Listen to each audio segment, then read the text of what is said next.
अस्सलाम वालेकुम दोस्तों, थर स्टूडियो यूट्यूब चैनल में आप सब दोस्तों को खुश आमदीद कहते हैं। उम्मीद करते हैं आप सब दोस्त खैरियत से होंगे। एक बार फिर से हाज़िर हूँ महकमा मौसमियात की ताज़ा तरीन रिपोर्ट और मानसून की ताज़ा तरीन अपडेट के साथ। दोस्तों, जैसा कि मैंने पिछली वीडियोस में बताया था कि मानसून 15 अगस्त के बाद सिंध में वापसी का सफ़र इख्तियार करेगा, तो उम्मीद के मुताबिक मानसून जल्द ही वापस आने वाला है।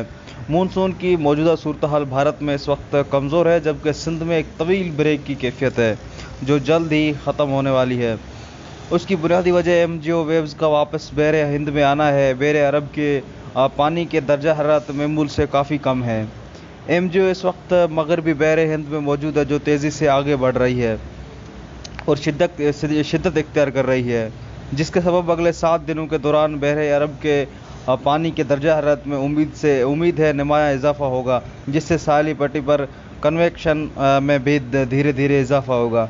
चूँकि ईएनएसओ के वैल्यूज़ का झुकाव एल ए नैना की तरफ हो रहा है, जिसके सबब अपर सतह पर मानसून हवाएं, जिन्हें ईस्टरलाइज कहा जाता है, भारत और सिंध पर शिद्दत इख्तियार करेंगी, जबकि इस दौरान हाई प्रेशर अपने नॉर्मल पोजीशन से थोड़ा मगरिब की जानिब हरकत कर सकता है। ऐसी सूरत में खलीज बंगाल से बनने वाली हवा के कम दबाव के सिंध को असरअंदाज करने के बेहतर इम्कानात रहेंगे।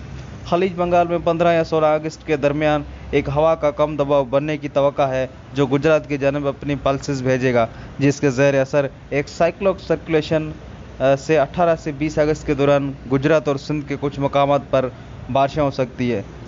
उसी दौरान खलीज बंगाल का हवा का कम दबाव भी तेज़ी से आगे बढ़ता हुआ गुजरात तक 21 अगस्त को आ जाएगा, जिसके ट्रफ और साइक्लोन सर्कुलेशन की मदद से सिंध बशमूल कराची में भी मानसून की बाकायदा बारिशों का इम्कानात 21 या 22 अगस्त से रोशन हो रही हैं। कराची शहर में भी उम्मीद है आने वाले स्पेल से बारिश होगी, जिससे मानसून की तवील वक्फे का खात्मा होगा इंशाल्लाह। वीडियो देखने का शुक्रिया। मज़ीद अपडेट के लिए देखते रहें हमारे यूट्यूब चैनल थर स्टूडियो, साथ साथ सब्सक्राइब करके घंटे का बटन दबा दें, ताकि आने वाली हर वीडियोज़ की नोटिफिकेशन आप तक जल्द से जल्द पहुंच सके। अपना ख्याल रखिएगा। शुक्रिया। अल्लाह हाफिज़।